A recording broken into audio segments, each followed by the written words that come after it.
नमस्कार, ये star news देख रहे हैं आप। मैं हूं आपके साथ हुज़ैफा गौर। वक्त हो चला है बॉलीवुड की खबरों का। पहली खबर है केआरके से जुड़ी हुई। केआरके का नाम आए और विवादित बयान सामने ना आए, उनका ऐसा हो ही नहीं सकता। हमेशा केआरके विवादित बयान देते हैं और जो फिल्म कलाकार हैं, जो बॉलीवुड स्टार हैं, उनके साथ झगड़ा करते हैं, यहाँ तक कि गाली गलौज भी करते हैं। कमाल आर खान के सोशल मीडिया पोस्ट अक्सर सुर्खियों में रहते हैं। केआरके बॉलीवुड फिल्मों के साथ ही साथ बॉलीवुड से जुड़ी बातों और बयानों पर भी अपनी राय रखते हैं। ऐसे में एक बार फिर केआरके ने करण जौहर के एक स्टेटमेंट पर रिएक्ट किया है। हाल ही में करण जौहर ने नए एक्ट्रेस की बढ़ती फीस को लेकर एक इंटरव्यू में अपनी बात रखी थी। ऐसे में अब करण के बयान पर केआरके ने ट्वीट किया है। केआरके ने अपने ट्वीट में करण जौहर के साथ ही साथ कार्तिक आर्यन, अक्षय कुमार, टाइगर श्रॉफ का भी जिक्र किया है। केआरके का यह ट्वीट तेजी से वायरल हो रहा है।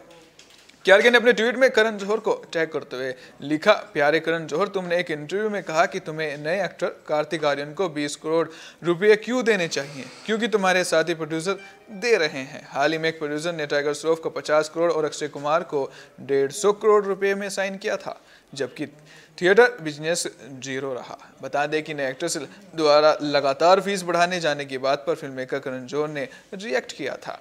फिल्म कंपेनियन में प्रोड्यूसर की राउंड टेबल कॉन्फ्रेंस के दौरान कलाकारों ने अपनी फीस 100% तक बढ़ा दी है। कई कलाकार ऐसी दलील देते हैं कि उनकी पिछली फिल्में नहीं चली हो या नहीं चली हो, इसलिए उन्होंने अपनी फीस तो बढ़ानी ही है। करण ने कहा कि यह सब कुछ तब हो रहा था जब फिल्म इंडस्ट्री प्रॉफिट बनाने के लिए मशक्कत कर रही थी और फिल्मों की शूटिंग और रिलीज रोकनी पड़ रही थी। आपको बता दें कि रीमा काकती, जोया अख्तर, निखिल आडवाणी और समीर नायर के साथ बैठे करण जौहर ने कहा कि टेक्नीशियंस और राइटर्स को उनकी तुलना में बहुत कम पैसा मिलता है, फिर भी उनकी डिमांड खत्म नहीं होती। सभी प्रोड्यूसर इस बात पर सहमत हुए कि दिग्गज कलाकारों के लिए ये लॉजिक चलता है, लेकिन युवा कलाकार जिन्होंने अभी इस काम में कदम भी नहीं रखा, उनके लिए बहुत बचकाना है। आपको बता दें केआरके अक्सर सुर्खियों में रहते हैं। केआरके ऐसे बयान देते हैं, कभी वो सलमान खान से पंगा लेते हैं तो कभी मीका सिंह से।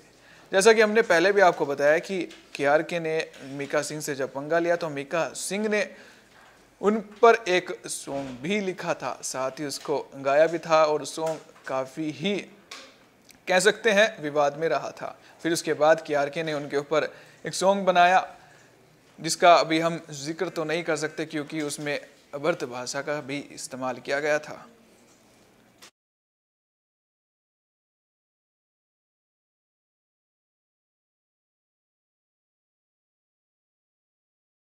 बचपन के प्यार वाले जो लड़का सहदेव, उसका कल एक्सीडेंट हो गया था, जिसके बाद बादशाह ने एक ट्वीट किया था। ट्वीट करने के बाद मामला सामने आया। उसके बाद आपको बता दें कि बचपन का प्यार गाने से मशहूर हुए सहदेव दिर्दो एक भयानक सड़क हादसे में घायल हो गए थे।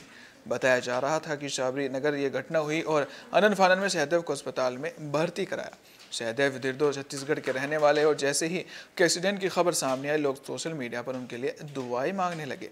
इस बीच रैपर बादशाह ने भी सहदेव के लिए एक ट्वीट किया है। बता दें कि रैपर बादशाह के साथ ही सहदेव ने बचपन का प्यार गाना गाया था। लेटेस्ट ट्वीट में बादशाह ने जानकारी दी कि वो इस समय लगातार सहदेव के परिवार की टच में है। ट्वीट में उन्होंने लिखा है, सहदेव के परिवार और दोस्तों के संपर्क में हूँ, वे बेहोश हैं, अस्पताल ले जाए जा रहे हैं, मैं उसके लिए वहाँ हूँ, आपकी दुआओं की ज़रूरत है। बादशाह की ट्वीट पर फैंस लगातार कमेंट कर रहे हैं और सहदेव की सलामती के लिए दुआ मांग रहे हैं।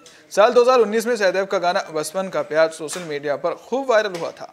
देखते ही देखते सहदेव इंटरनेट सेंसेशन बन गए थे। सहदेव के इस गाने पर लोग सोशल मीडिया पर खूब रील बनाने लगे थे। इसके बाद रैपर बादशाह ने उनके साथ काम करने का मन बनाया। बादशाह और सहदेव की जोड़ी को लोगों ने खूब पसंद किया और उनका ये गाना हर किसी की जुबान पर चढ़ गया था।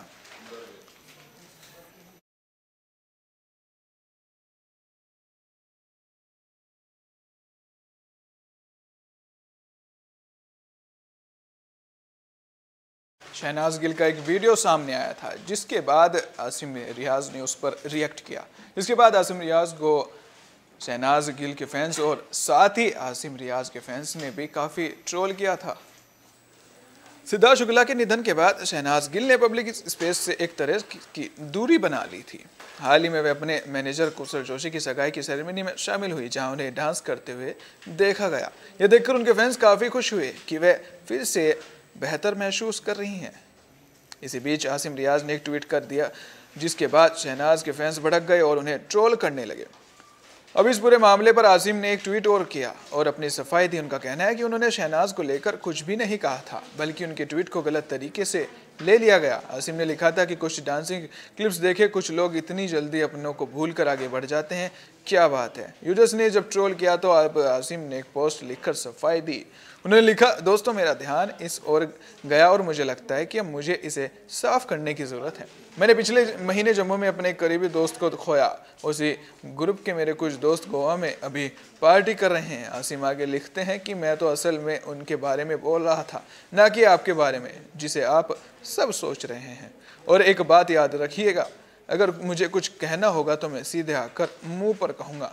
मेरे करीबी भी हैं, मेरे घर वाले भी यही हैं, इसलिए हम इस तरह टारगेट करना बंद करिए और सहानुभूति लेना बंद करिए। रियाज को दोबारा फिर ट्रोल किया गया।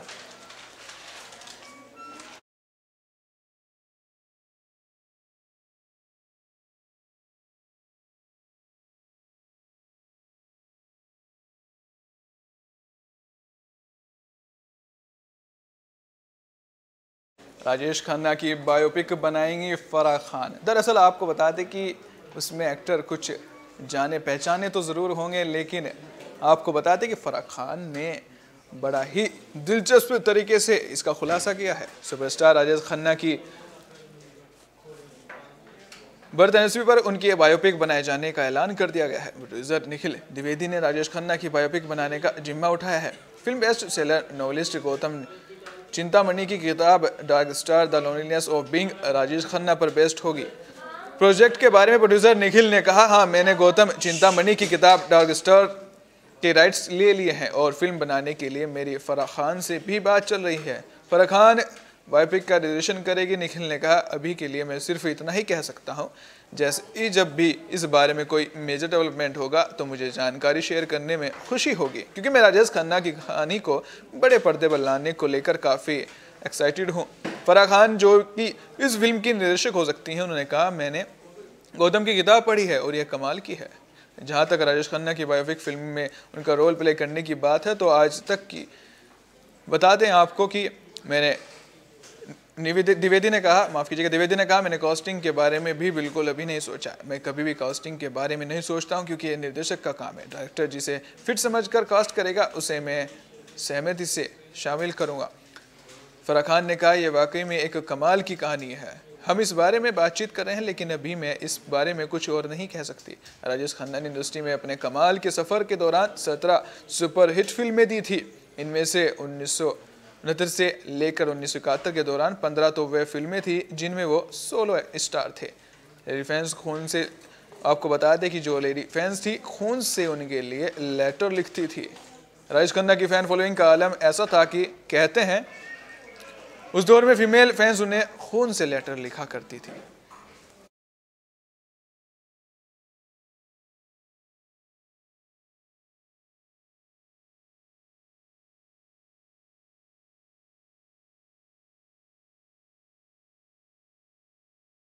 कोरोना बढ़ता जा रहा है देश में। देश और दुनिया में कोरोना का कहर है, साथ ही बॉलीवुड में भी अब कोरोना ने पैर पसारने शुरू कर दिए हैं। अब आपको बता दें कि आज अर्जुन कपूर और उनकी बहन को कोरोना हो गया है। कोरोना का संक्रमण बॉलीवुड तक पहुंच गया है। बॉलीवुड एक्टर अर्जुन कपूर और उनकी बहन अंशुला कोरोना पॉजिटिव हो गए हैं। रिपोर्ट पॉजिटिव आने के बाद दोनों क्वारंटीन हो गए हैं और उन्होंने अपने संपर्क में आए लोगों से टेस्ट कराने की अपील भी की है। कोरोना का संक्रमण बॉलीवुड तक पहुंच चुका था। पहले भी कोरोना के काफ़ी मामले सामने आए हैं। बॉलीवुड एक्टर अर्जुन कपूर और उनकी बहन अंशुला कोरोना पॉजिटिव पाई गई। साथ ही आपको बता दें कि क्रिसमस पार्टी में मलाइका अमृता संग शामिल हुए थे। अर्जुन कपूर और उनके साथ उनकी बहन भी मौजूद थी। साथ ही कई बड़े स्टार भी उनके साथ थे जिनकी रिपोर्ट आनी अभी बाकी है, लेकिन उन्होंने कहा है जो हमारे संपर्क में आए हैं वो अपनी रिपोर्ट ज़रूर कराएं, जिसके बाद ये साफ हो जाएगा कि कोरोना पॉजिटिव है या नहीं।